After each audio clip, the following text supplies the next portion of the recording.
I want to go to Jacquie Jordan now, entertainment and lifestyle expert. Jacquie, this is something Sony's done quite often, not to get pushed around by China. That's very unusual. Forget about the entertainment business and almost any business. You're absolutely right, Neil. It is highly unusual. As a media professional who's reported directly to a former CEO of Sony, most people forget that Sony is actually a Japanese-owned company. And unlike the debacle of Disney and the takeover of Twitter, stay woke or go broke, Sony's taking a stand and saying enough of this and defending the Statue of Liberty, how ironic of that, and the end of the movie. But this is not uncommon. Many movies are adjusted with China and communist China in mind. The way Mulan was written was they took out a character that they didn't like. A lot of characters are deleted. A lot of scenes are deleted.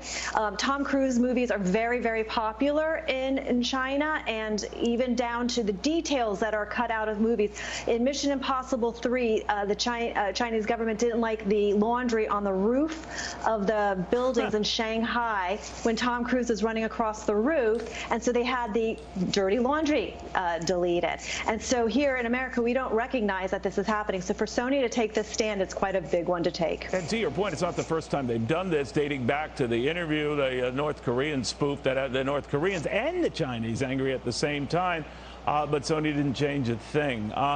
Message to other entertainment conglomerates?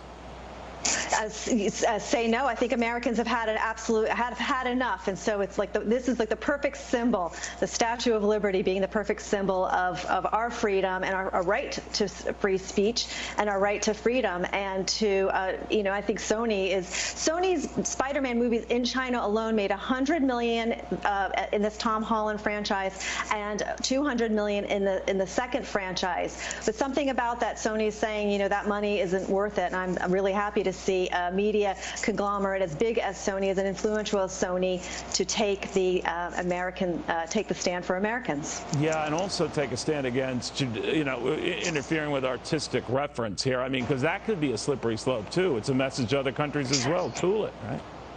Absolutely, absolutely. Red Dawn is another example, the remake of Red Dawn. Yes. And in my generation, yes, when we had Red Dawn, it was the Russians and the Cubans and the Nicaraguans.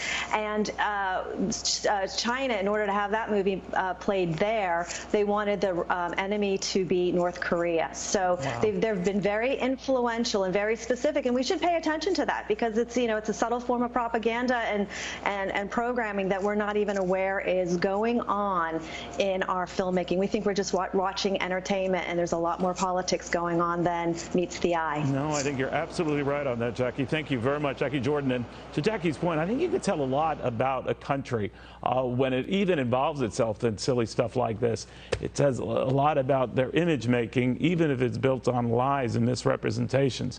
Maybe if we had a better idea of the dimensions of that, we wouldn't be kowtowing them, well, period. But again, hope springs eternal on that sort of stuff going forward. One final peek at the